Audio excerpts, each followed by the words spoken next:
Unido, cuya familia originaria de Kentucky poseía la compañía Havana Docks Corporation en el puerto de La Habana. 3 de mayo.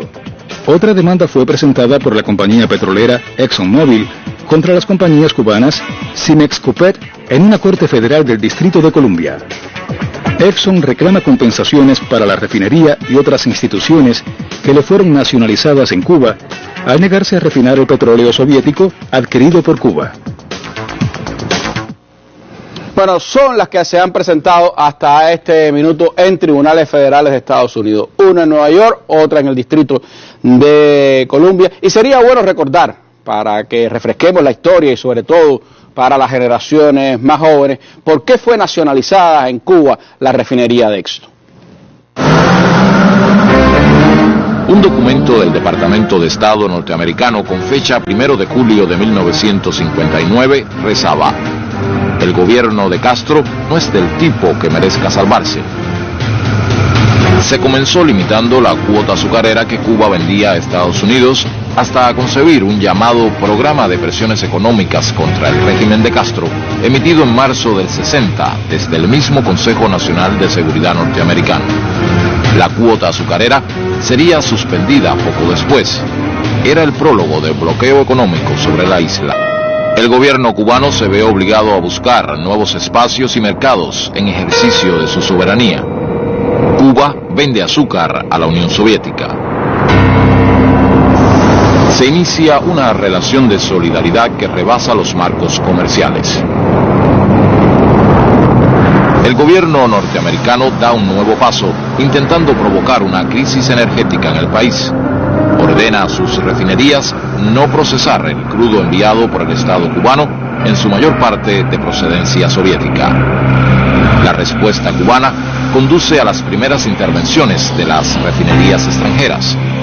A cada medida de presión, el país acosado reacciona radicalizando su proceso.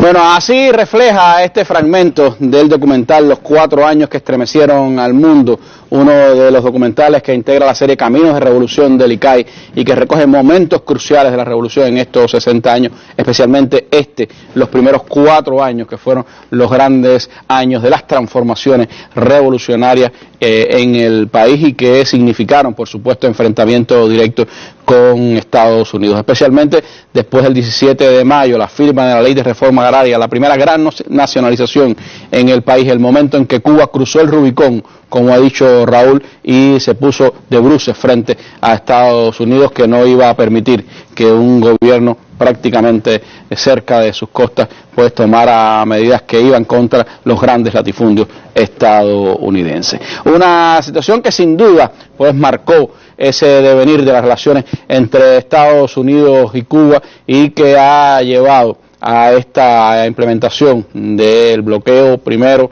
y después de la ley Helms-Burton como expresión, como codificación de todo este bloqueo. ¿Qué piensa nuestro pueblo de lo que está pasando? De la activación del título 3, del bloqueo, de las agresiones que la administración Trump ha establecido contra Cuba. Vamos a lo que se comenta, esta sección de Cuba Debate en Mesa Redonda.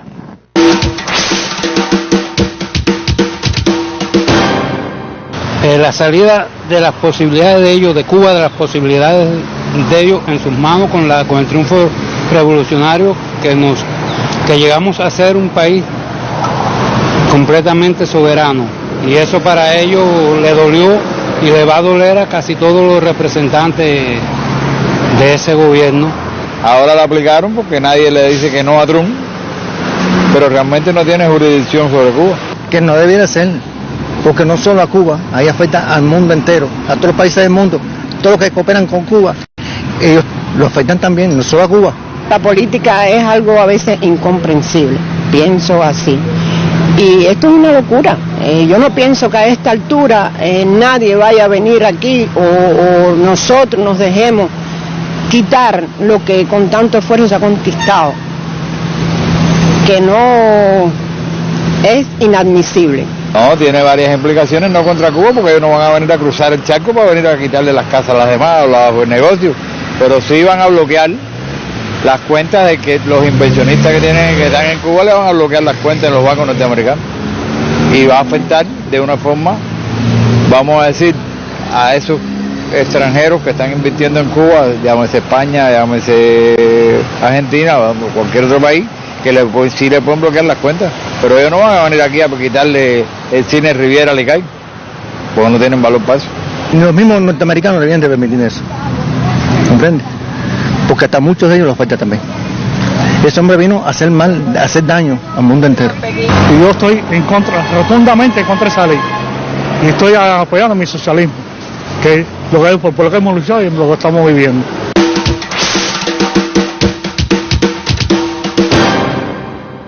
Bueno, así piensa nuestro pueblo, así lo ha expresado por estos días, no solo aquí en la capital del país, donde recogimos estas opiniones, sino en otros lugares de Cuba. Pero compartamos ahora espacio con nuestros invitados. Les decía que me acompaña mi colega Sergio Alejandro Gómez Gallo, quien ha seguido durante varios años los temas de las relaciones Cuba-Estados Unidos, primero en Granma, después con nosotros en Cuba Debate, y Johanna Tablada, la subdirectora general de Estados Unidos del Ministerio de Relaciones Exteriores. Le concedo a Sergio pues la posibilidad de comenzar este diálogo con Johanna.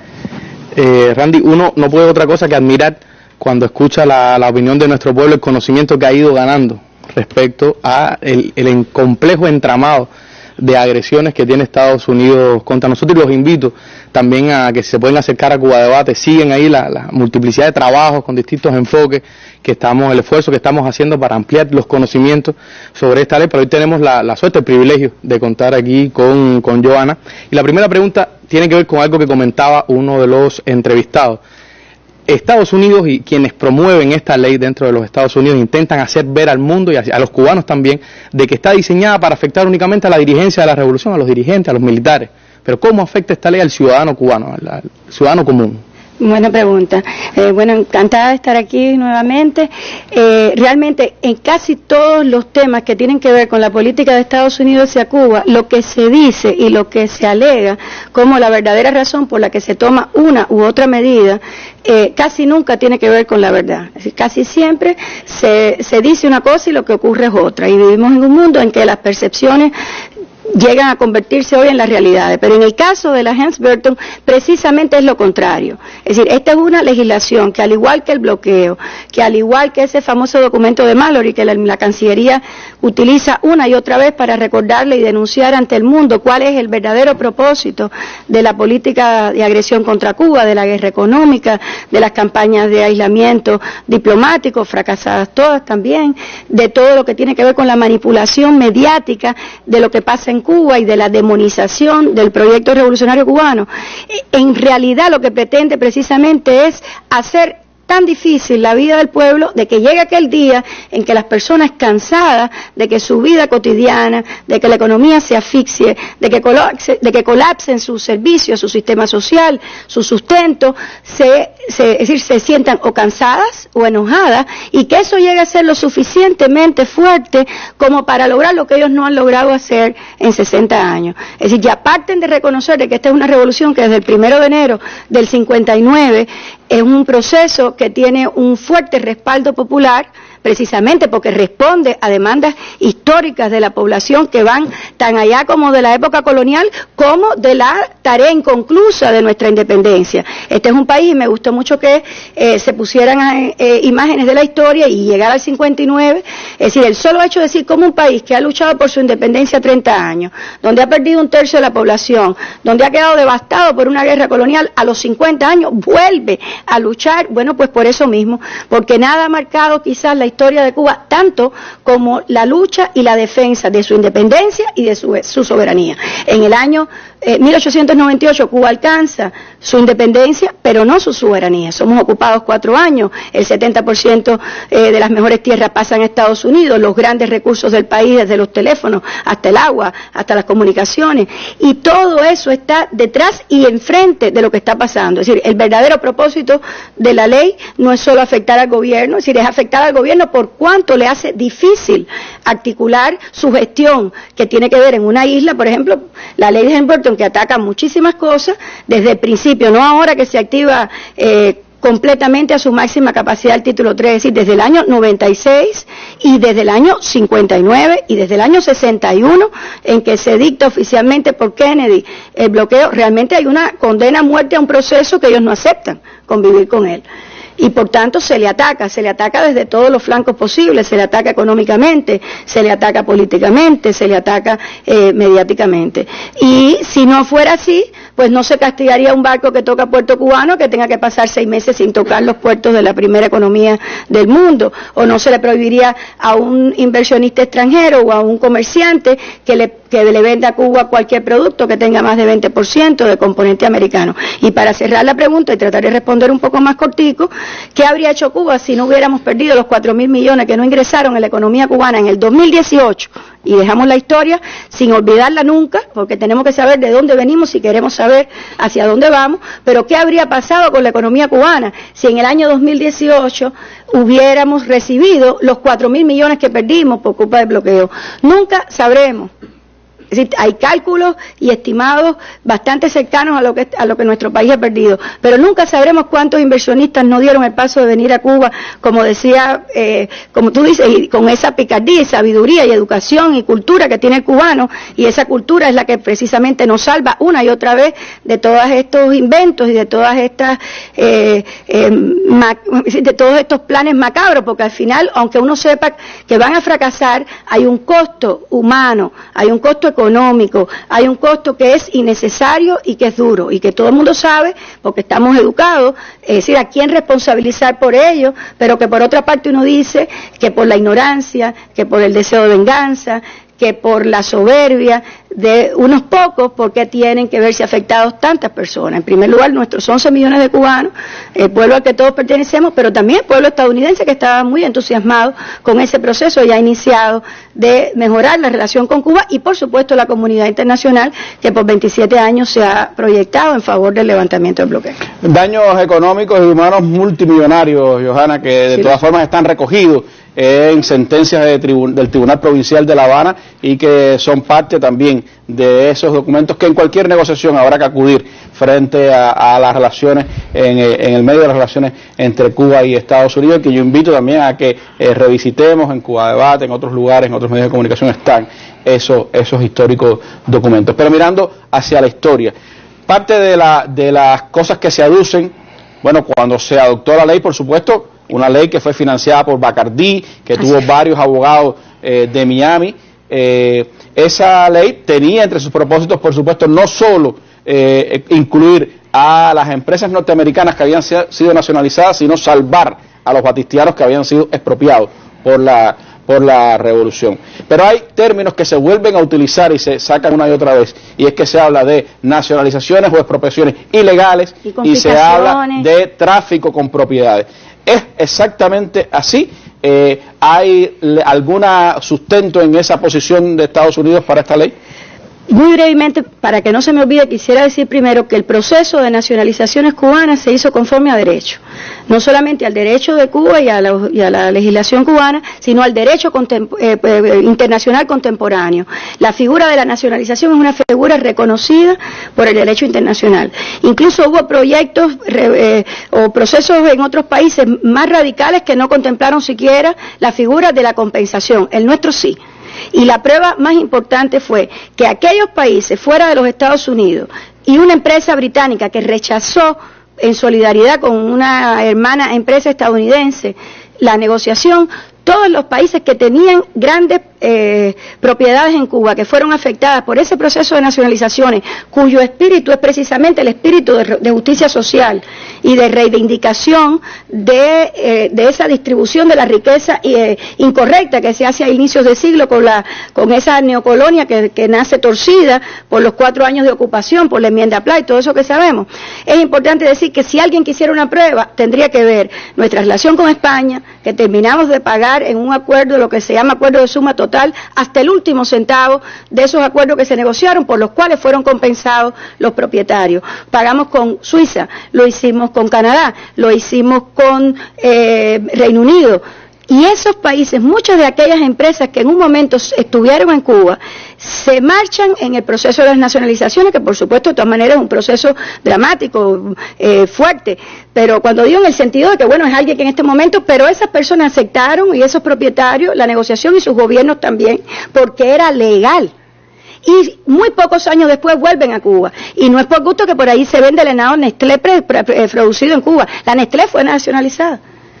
Ahora, la famosa figura de la confiscación.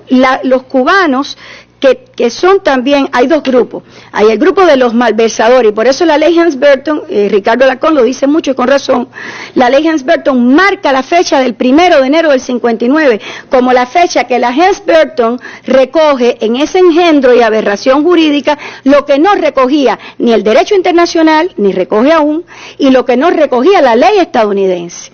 Ante la ley estadounidense, un ciudadano que hoy es estadounidense, pero que en el año 59 o 61, o en el momento en que haya ocurrido el proceso, era ciudadano cubano, no tiene absolutamente ningún derecho a ir a un tribunal estadounidense. Y realmente esa es una de las razones principales por la que existe la Helms-Burton, porque la Helms-Burton lo que hace es 3 cosas fundamentales, tiene otros componentes, pero si hubiera que resumirla, su gran contribución fue atar las manos del presidente de Estados Unidos, y por eso habrá que ver cuando se discuta en tribunales y estas empresas estadounidenses que han sido hoy agredidas, porque las dos demandas contra Carnival, esa es una empresa de Estados Unidos, y no me quiero extender en hablar mucho de eso porque cuando hay un proceso judicial en curso, yo soy una funcionaria de gobierno y cualquier cosa que se diga sobre un caso específico puede ser utilizado en la corte. No quiero mencionar nombres, pero sí se tiene que decir, y es muy importante saber que hay 5.912 empresas estadounidenses que de alguna manera declararon sus propiedades ante una comisión de certificaciones que hace el gobierno de Estados Unidos, preparándose probablemente incluso para alguna negociación en algún momento posterior a la derrota de Playa Girón. En el primer momento la reacción de Estados Unidos es que vamos a negociar nosotros con Cuba, esto nosotros lo resolvemos en 15 días, como mismo han dicho que resolvían lo de Guaidó ahora en Venezuela, o cualquiera de las otras mezcaches que han tenido en tantos sitios donde han dicho esto es, ahora mismo terminamos, mission accomplished, y 10 años después uno tiene que sufrir y ver lo empantanados que están, pero no nos vamos a salir del tema. Entonces eso tiene que ver con eso, los malversadores, los que se roban el erario público, los que adquieren propiedades que nunca les pertenecieron, pero que son regalos que les hace Batista, o que por sus servicios a una dictadura, a una tiranía, también son beneficiados por la ley Helms-Burton. Lo cierto es que la legislación cubana, aquellas personas que legítimamente, podemos hablar de cientos de familias que tenían gallegos, que vinieron en aquellos barcos, que fueron a la zafra, que se compraron después una bodega, que después se compraron una casita, esas personas fueron compensadas por la revolución. Y esos buenos, y eran cubanos. Es decir, los ciudadanos cubanos que tenían determinada latifundio, pero que le dijeron, usted se puede quedar con esta cantidad de tierra, lo otro va a ser confiscado, fueron muchos, es decir, las propiedades, y dice, bueno, si usted se queda con 2 casas, una en la playa, una en la ciudad, lo demás recibieron una compensación en banco hasta que se murieron, y sus familias y sus viudas. Quienes no la recibieron, quienes abandonan propiedad, y eso también está recogido en la ley internacional, y por eso es la disputa de Bacardí. Bacardí no entra con aquella famosa sección 211 por su marca, entra por la marca Habana Club, que era de Rechavara, pero bueno, no nos vamos a ir que no era de ellos, porque la ley Helms-Burton también le da derecho a que si yo adquiero una propiedad que no era mía, la puedo ir también a discutir. Es decir, esto fue una piñata para los herederos de la dictadura batistiana. Y también fue un esfuerzo para decir, bueno, si ha caído el campo socialista, que era lo que recogía en ese momento, precisamente por el bloqueo, no fue una opción de Cuba libre, decir, nosotros vamos a comerciar 80% con países que están a 9.000 kilómetros de Cuba, es decir, Cuba es expulsada artificialmente de nuestro hemisferio. La mayor parte de los países de América Latina son obligados por los Estados Unidos a romper sus vínculos con Cuba, y yo recuerdo yo no recuerdo, era muy niña, pero por los estudios, pero está escrito el discurso de Cuba cuando se une al antiguo CAME, que dice, entramos y nos unimos a esta organización, porque como quiera que sea, el compromiso de Cuba siempre en nuestra historia martiana, bolivariana, fidelista, era la integración de América Latina. Para Cuba siempre ha sido un principio priorizado, y cuando Cuba entra acá me dice, entramos aquí porque hemos sido artificialmente, no son estas exactamente las palabras, pero era el espíritu de denunciar aquello, de que nuestra vocación latinoamericanista y de integración, y hoy es de equilibrio en nuestra matriz del comercio exterior, siempre ha estado muy al frente, y hoy nadie puede acusar a Cuba de ser satélite de nadie. Pero realmente, y la Helmholtz lo que hace es eso, como hizo la Torricelli en el 92. Bueno, pues si lo único que queda para Cuba, para subsistir, es el comercio con la subsidiaria, lo quitamos. Si lo único que le queda a esa isla, que no tiene ferrocarriles, que no tiene la carretera panamericana, que tiene América Central para mover cargo, es los barcos, pues vamos contra los barcos. Hay una acción muy siniestra y abusadora, y detrás de las Helmholtz también dice, bueno, pues todo lo que hasta hoy eran, si se mirara eso como un edificio, como un muro, todo lo que eran decretos presidenciales, a partir de hoy son ley. No se podría hacer lo que hizo Carter en su momento, que dijo, vamos a abrir los viajes de turistas estadounidenses a Cuba. Todo lo que era legislativo se entra en una sola ley. Las 4 o 5 legislaciones de bloqueo por las cuales se ampara el presidente de Estados Unidos para invocar un bloqueo, que era la ley de comercio con el enemigo del 17, la ley de administración de exportaciones, la ley de asistencia exterior, que es donde entra casi todo lo del financiamiento, y la ley Helmholtz, todo eso lo recoge muy bonito en ese título 1 donde se llama internacionalizar el bloqueo. Bueno, hay elementos sin duda muy importantes. Hay comentarios también, Sergio, de nuestros internautas que han estado escribiendo a Cuba Debate sobre este tema. Que es el gran acervo, el gran tesoro de Cuba Debate es precisamente ese. Cada uno de los trabajos que hemos estado publicando sobre la ley Helms-Burton está acompañado, muchos de ellos, de cientos de comentarios. Yo quisiera resaltar uno en específico, Randy, y si lo pudiéramos poner con ayuda de producción, lo pudiéramos poner en pantalla. La persona que comenta se identifica como el Pidio. Es bastante usual los comentarios de él en Cuba Debate. Así es, pero dice él, y es muy interesante, dice, bueno, ¿y los Estados Unidos cuándo nos van a pagar todo lo que nos deben por los daños que ha causado el bloqueo, por la ocupación ilegal de la base naval de Guantánamo y por las pérdidas que hemos tenido por los atentados terroristas planificados y reconocidos por la CIA y la mafia que vive allá y son ciudadanos americanos, además de los daños económicos que nos han realizado desde el mismo triunfo de la revolución? Contabilizándolo todo, ellos nos deben dinero a nosotros. Se habían adueñado de todo el país, por eso se hizo la revolución, ahora no tienen derecho a reclamar nada. Johanna, te lo ponemos en tu mano.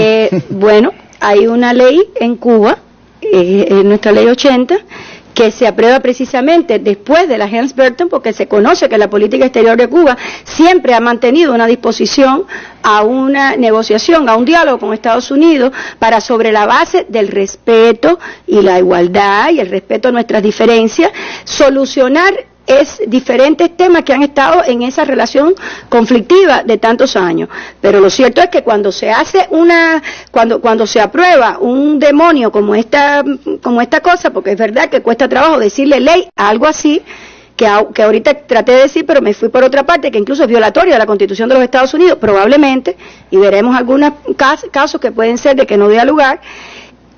Cuba se defiende, y con todo derecho, con el derecho internacional que nos asiste y con el derecho a reclamar todo lo que este país ha perdido por culpa de esa política, no solo del bloqueo, que los daños son cuantiosos, pero también por el terrorismo de Estado, también por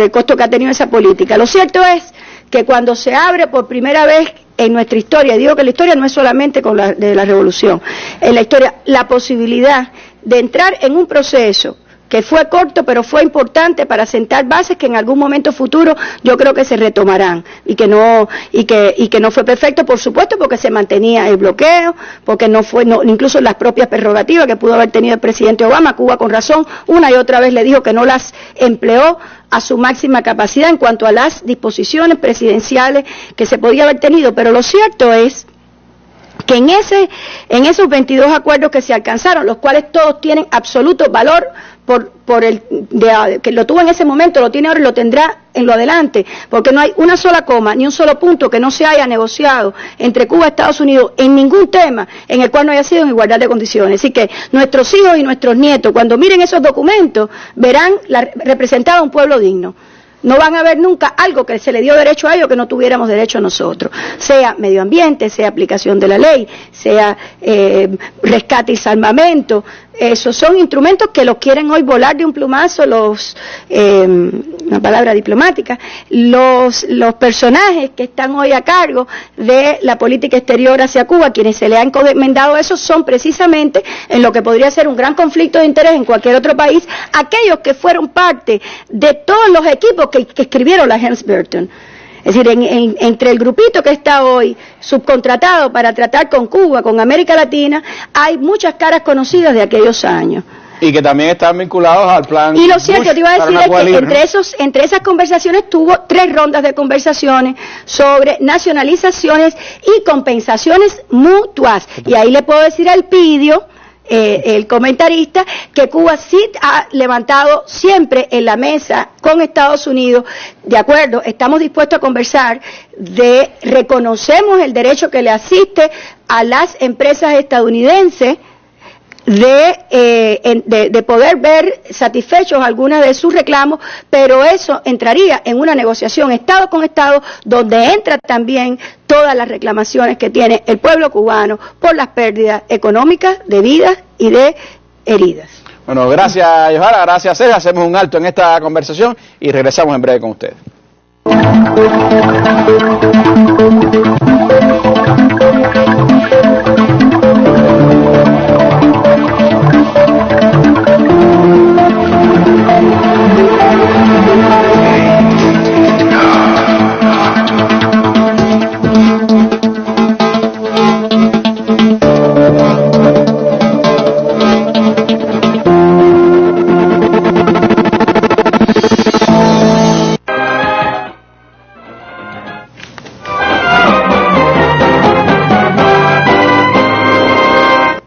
Y por supuesto que la decisión del gobierno de Estados Unidos de activar el título 3 pues ha puesto a frotar las manos a la mafia anticubana, que buscaba precisamente este reconocimiento a aquellas propiedades robadas por ellos y que ahora dicen que fue robada por el gobierno de Cuba, y ya hay quienes han estado pues alentando nuevas reclamaciones en los próximos días. Se habla de si se reclama territorios en el norte del Holguín, donde hay hoy empresas hoteleras que están allí asentadas y que su supuesto heredero pues pudiera reclamar, un tal Rafael Lucas Sánchez Gil, también el hijo de José López Vilaboy, que se dice propietario del Aeropuerto Internacional José Martí de Cubana Aviación, pues habla de la posibilidad de reclamaciones, y así también el abogado Nick Gutiérrez, quien fue uno de los hacedores también de la ley Helms-Burton y que habla de que era el propietario prácticamente de todo Cienfuegos. Si uno escucha todo lo que él dice, Cienfuegos completo era de él, y será uno de los que estará haciendo reclamaciones en estos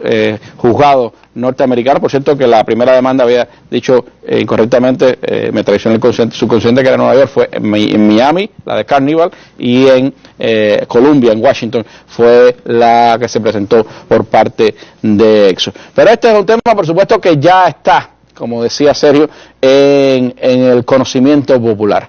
Nuestro pueblo también ha comenzado a identificar aquellas propiedades que eran de personas, que eran de entidades norteamericanas o de origen cubano y que fueron nacionalizadas, expropiadas, y que algunos de sus dueños en aquel momento o herederos pues están hablando de reclamar. ¿Qué piensan? De eso les propongo ver este material que nos llega de Ciego de Ávila. El monopolio de Ceballos y Silveira abarcó en el centro de la provincia la producción de cítricos, al sur el Central Stuart y al norte la cría de ganado vacuno, específicamente en la zona aledaña a la laguna Redonda en Morón. Tales bienes son hoy propiedad legítima del pueblo cubano, condición que se indica al mundo a la vez que se condena la injerencia del imperio. Los Estados Unidos tuvieron, como otros países europeos, cuando el triunfo de la revolución, tuvieron la oportunidad de que los propietarios en aquel momento de recibir compensaciones a partir de la ley de indemnización de la revolución, de la naciente revolución cubana, y fueron los únicos que no lo hicieron. Muchos otros países como Francia, España, Suiza, los propietarios, o sea, los extranjeros que radicaban en Cuba en aquel momento, tuvieron la oportunidad de recibir compensaciones, como establece el derecho internacional en este sentido. Por tanto, haciendo un poco de historia de eso, no tienen ninguna justificación para estar exigiendo hoy. Y la historia de la revolución cubana, la tanta sangre derramada desde los mambises hasta hoy, nos dice que el cubano, y en este caso los trabajadores de Agroindustrial Ceballos, no van a ceder ni un tantico hacia el imperialismo en el empeño de reclamar propiedades que no son de ellos, son del pueblo cubano y no le pertenecen. Hoy no se entendería para nada por un campesino, un usufructuario o un trabajador tener que, a partir de un día X, salir de un puesto de trabajo, de una propiedad nuestra, para entregársela a un don Juan, no se sabe quién, por cuestiones que no tienen nada de legítimo. La extraterritorialidad de los capítulos 3 y 4 de la Ley de Marras intenta socavar los cimientos de la revolución y en especial sus emporios productivos, razón por la cual los trabajadores de la empresa agroindustrial Ceballos ratifican la soberanía de nuestra nación e incrementan sus producciones para garantizar un socialismo próspero y sostenible. Desde Ciego de Ávila, Damián Betanzos Hernández, Sistema Informativo de la Televisión Cubana.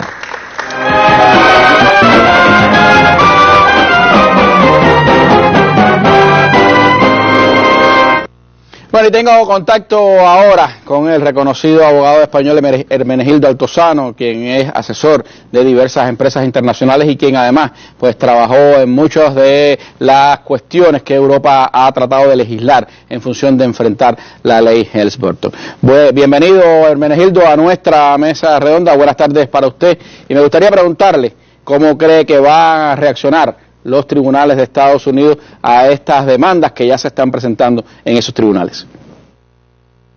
Bueno, eso es difícil predecir, pero lo que sí es cierto es que con la jurisprudencia que hay de muchos años en los tribunales de Estados Unidos, yo creo que en Estados Unidos los tribunales, sobre todo los tribunales federales, se nutren de juristas que son personas bien formadas, que tienen conocimientos de lo que es la ortodoxia en la aplicación de la ley. Y hay que confiar, yo desde luego confío más en el criterio de un tribunal que en el criterio de la administración de Trump a la hora de aplicar una ley.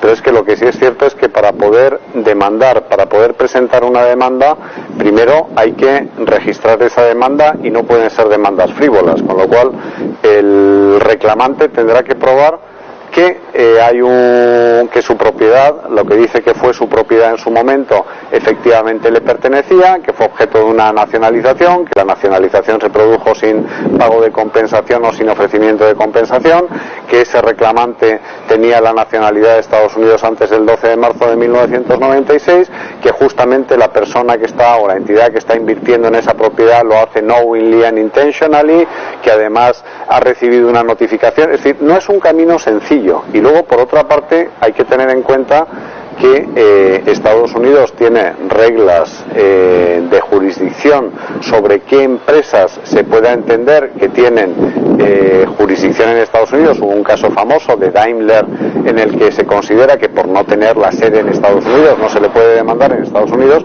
y vamos a asistir a muchísimas sorpresas. Es decir, yo como jurista, a mí las guerras judiciales no me asustan. Nosotros estamos acostumbrados a presentar demandas y a que nos las presenten, o a presentar demandas en nombre de nuestros clientes y que presenten demandas a nuestros clientes, y a ganar pleitos y a defendernos con armas legales. A lo que no estamos acostumbrados es a las veleidades o a la aplicación torcida de la ley para alcanzar objetivos políticos. Eso es a lo que un jurista no está acostumbrado. Pero a la aplicación de la ley, a la aplicación de la norma, a defender los intereses de los clientes, eso no nos preocupa en absoluto. Lo que sí nos preocupa es ver que las autoridades de los países de nuestra jurisdicción, efectivamente, cuando dicen que apoyan a los, por ejemplo, que cuando la ministra de Industria de España dice que apoya a los empresarios españoles, está muy bien ese gesto de apoyo, pero además hace falta adoptar esas medidas específicas que antes he comentado. Hermenegildo, ¿y qué mecanismos, qué instrumentos tiene la Unión Europea para protegerse de la Helms-Burton? Bueno, lo que hizo la Unión Europea desde muy temprana época, es decir, justo cuando se publicó la Helms-Burton, fue aprobar un reglamento comunitario, el reglamento 2271 de 1996, de medidas específicas de protección frente a normas de efecto extraterritorial. En esa cobertura entran no solo la ley Helms-Burton, sino que también entra la Cuban Democracy Act o ley Torricelli y otras leyes que conforman lo que se conoce como embargo o bloqueo, y también entran otras normas que han afectado a otras jurisdicciones, como es el caso de Irán o como es el caso de Libia, porque lo que hace la ley, en este caso reglamento comunitario, es proteger los intereses de las empresas y de las personas de países miembros de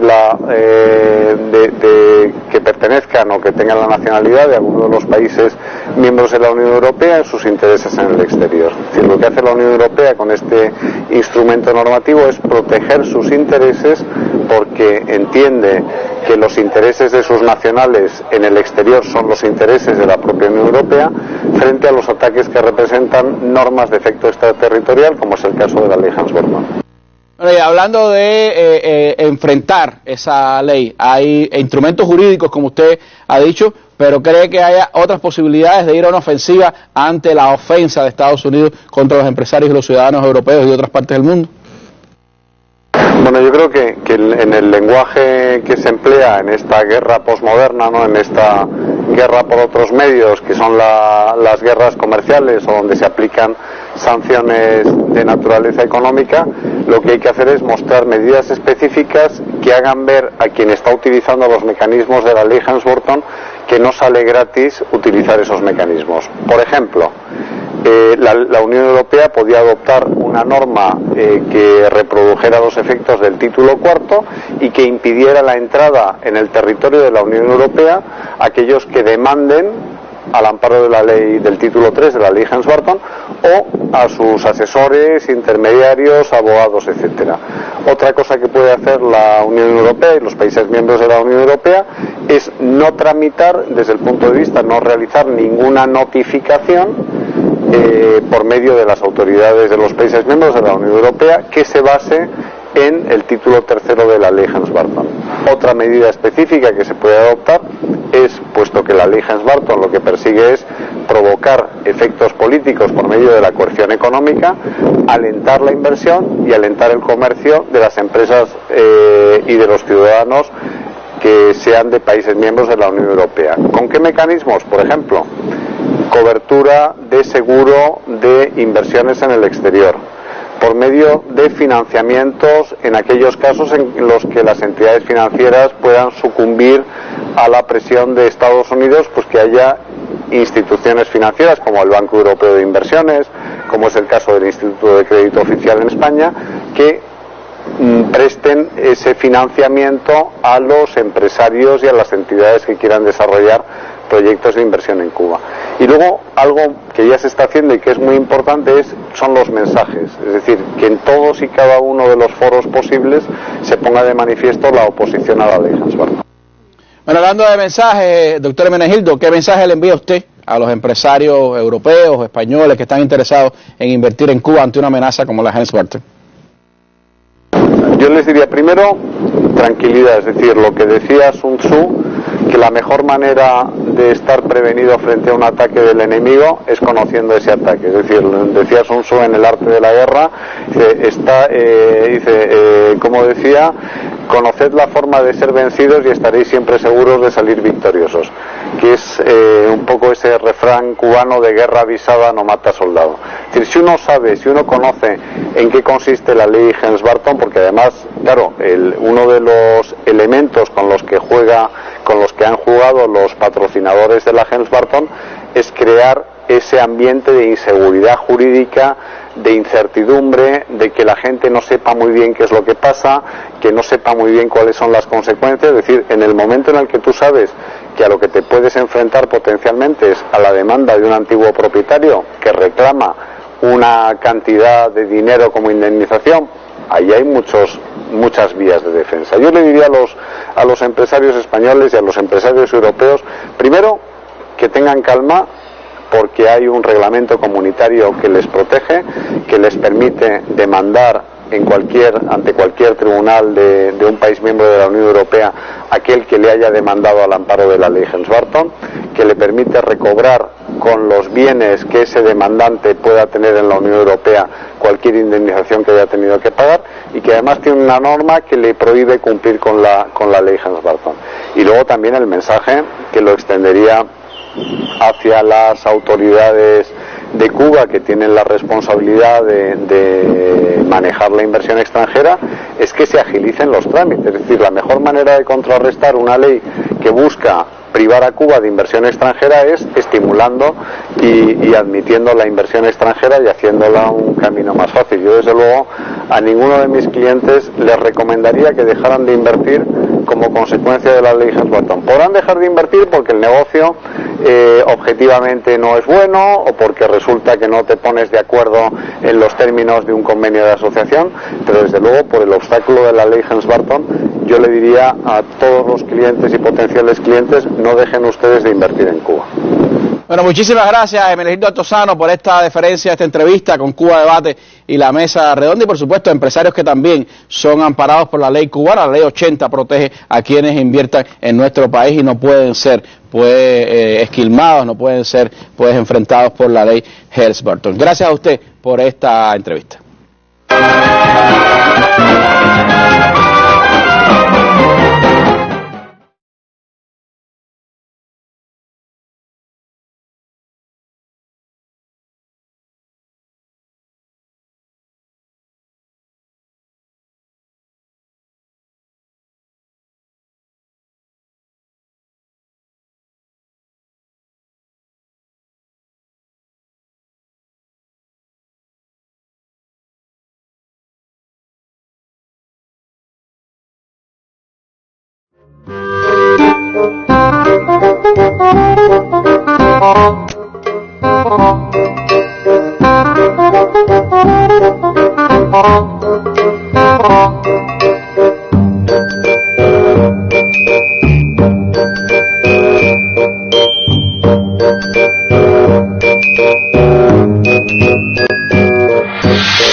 Bueno, el humorismo también en función de la batalla contra la ley Helms-Burton, contra la ley Garrote, como la hemos llamado. Estas caricaturas están en Facebook de Cuba Debate, están en otras publicaciones, así que multiplíquenlas en la red, contribuyan también a esta batalla social y política contra la ley Garrote. Bueno, seguimos aquí en nuestro estudio en el intercambio con Johanna, nos quedan apenas unos minutos, ya el tiempo se va rapidísimo para un espacio como este, pero Sergio, bueno, te doy la palabra para aclarar. Una pregunta sencilla. En 1996 hubo un rechazo mayoritario de la comunidad mundial a esta ley y hubo incluso maniobras legales en la OMC y en otros que lograron, entre otras cosas, que se suspendiera el título 3. Por 23 años. Exactamente. ¿Cómo usted valora hoy esa respuesta que le ha dado la comunidad internacional a esta reactivación o activación plena del título 3? Bueno, en el año 96 la Helms-Burton fue recibida con mucho disgusto por la comunidad internacional, precisamente por el atropello que constituye. Fue recibida con disgusto por el pueblo de Cuba, pues más allá de su título 3, que va dirigido a cortar la inversión extranjera, la ley Helms-Burton le propone a Cuba volver a una etapa colonial. Es decir, en el título 1, por los castigos que tiene previsto para internacionalizar el bloqueo, en el título 2, por todo un programa de transición que es absolutamente de ciencia ficción, inaplicable por completo. Mientras los cubanos seamos cubanos, eso nunca se va a hacer, y en el título 3, por los castigos que prevé para el resto del mundo. Sería bueno decir que la ley Helms-Burton es nula e inaplicable en Cuba. Eso, por mucho que lo hemos dicho, por mucho que lo han dicho nuestros compañeros de MIRRE y nuestros dirigentes, debemos decirlo una y otra vez. Es decir, en Cuba jamás se aplicará la ley Helms-Burton. La ley Helms-Burton tiene como único destino la derogación. Es una legislación que, ya sea mediante modificaciones sucesivas a la ley estadounidense, se va a desarticular, o por una ley que la desmonte, porque aquí nunca se va a aplicar. Es decir, Cuba va a seguir protegiendo, un poco que para complementar lo que se había dicho antes, es decir, se va a seguir protegiendo a las empresas extranjeras, se va a estimular la inversión extranjera, que es parte esencial de nuestra proyección de desarrollo económico como país en todos nuestros planes, perfeccionándola, agilizándola, desburocratizándola efectivamente y mejorándolo, y se va a seguir trabajando con el resto del mundo. Estados Unidos es el que pierde al tomar estos pasos hoy. Incluso los procesos que hablábamos ahorita de cierta evolución más respetuosa que hubo con el gobierno del presidente Obama, abrieron algunos espacios limitados que incluían operaciones comerciales limitadas, que incluían operaciones comerciales o incluso de otro tipo de operaciones económicas como las telecomunicaciones, las aerolíneas, y hoy en día Estados Unidos ingresa alrededor de 2.000 millones de dólares, es decir, hay diferentes estimados, pero definitivamente casi 2.000 millones de dólares por sus compañías, lo cual también amerita lo que está pasando hoy. ¿Qué estamos mirando hoy? Gobiernos que al día siguiente del anuncio de que se va a aplicar el título 3 reaccionaron. Recuerdo rápidamente, entre los primeros estuvo España, por supuesto, que tenemos un comercio con ellos de alrededor de 2.000 millones o más, con una presencia española importantísima en la economía cubana, que no tengo ninguna duda que va a permanecer, y habría que reconocer a la empresa Meliá, que en un momento fue la primera víctima de la ley Helms-Burton, y valientemente, pero también creo que sabiamente, optó por Cuba. Era un solo hotel que manejaba en empresa mixta con Cuba, que era el Sol Palmera, y decidió quedarse, inaugurado por el comandante en jefe Fidel Castro, con la presidencia de Meliá. 23 años después, hoy gestiona con Cuba Meliá 34. Cuba es el segundo destino en el mundo más importante, los mejores, y así podemos reproducir. Meliá emitió un comunicado. Y lo hizo, pero lo hizo también el gobierno de Portugal, lo hizo también el gobierno de China, lo hizo también Rusia, lo hizo también México, lo hizo el gobierno de Canadá, lo hicieron en la Cámara de Comercio de los Estados Unidos, lo hizo Engage Cuba en los Estados Unidos, lo hicieron congresistas, y ojo, 3 congresistas de la Florida. Eso nunca lo habíamos visto antes. Y si lo están haciendo es porque, contrario a lo que dicen de que esta es una legislación que beneficia a los cubanos, esta legislación no beneficia a nadie. Beneficia a los batistianos, beneficia a la extrema derecha reaccionaria de Estados Unidos, ideológica, soberbia y resentida, porque no han podido derrocar a la revolución cubana y no la van a derrocar. Es decir, estas son fórmulas que ya se ensayaron, no tenemos tiempo, pero hay que recordar o por lo menos mencionar lo que fue el plan Bush en la beligerancia que se aplicó contra Cuba, y por eso también nos sentimos tranquilos de que una vez más Cuba va a prevalecer. Hoy estamos más preparados para enfrentar todo eso, y pensamos que el mundo va a seguir reaccionando. Si no ha sido mayor el repudio, es porque los países se sienten también que apoyan a Cuba cada año. Es decir, el 1 de noviembre del año pasado, cuando a pesar de las presiones sin precedentes que hizo el gobierno de Estados Unidos para tratar, y se acuerdan aquellos 10 votaciones, aquellos 10 papelazos de la diplomacia estadounidense, tienen que recordar que detrás de todo eso había amenaza. Piensen en los estados del Caribe, que nunca han doblado las piernas. Piensen en la vulnerabilidad que tienen esos países y que en bloque votan una y otra vez diciéndole que no, porque esta ley, y ahí quisiera terminar la respuesta a tu pregunta, viola muchas cosas. Es decir, no solamente viola los derechos de todos nosotros, no solo viola la soberanía de Cuba. Esta es una legislación que quizás debe ser, y de hecho es estudiada en todas las universidades del mundo, porque es una legislación aberrante en el derecho internacional. Viola las normas del derecho internacional. El panel que se presentó ante la WTO, ante la Organización Mundial del Comercio, hoy se conversa que podría ser nuevamente reeditado. Fue condenada por la Organización de Estados Africanos, fue condenada por CARICOM, ha sido condenada incluso por la espuria y desprestigiada OEA. Le encargó a abogados, a un grupo de abogados, una comisión legal, ahí a lo mejor los abogados tenían cierta ética, hicieron un estudio y también emitieron un dictamen de que esto era un verdadero disparate, y ha sido condenada por la Unión Europea una y otra vez, y lo ha sido recientemente, y le espera lo mismo que esperó cuando la aprobaron en el 96, una grandísima derrota. Para nosotros es un reto, porque en ese ambiente de confusión hay personas que solo reciben, porque no es solo la ley Helms-Burton. Estados Unidos tiene una política activa de persecución contra Cuba. Estados Unidos tiene una política de demonización de todo lo que a Cuba le genera ingresos. Hoy se habla barbaridades contra la cooperación médica cubana. Se dice que es trabajo esclavo.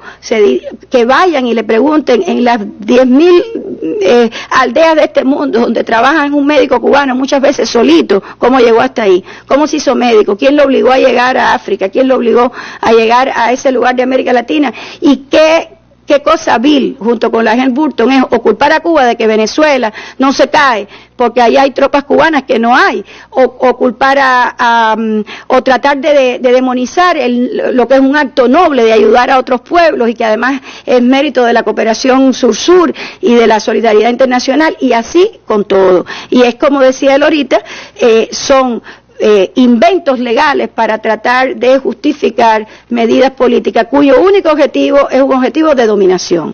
Lo hemos visto en otros países, y para terminar diría, no hay un solo país en este mundo que después de haber sido intervenido, ayudado o violentado por cualquier disposición legal, militar o diplomática de Estados Unidos haya quedado mejor que antes. Nosotros nunca, jamás volveremos a pasar por eso.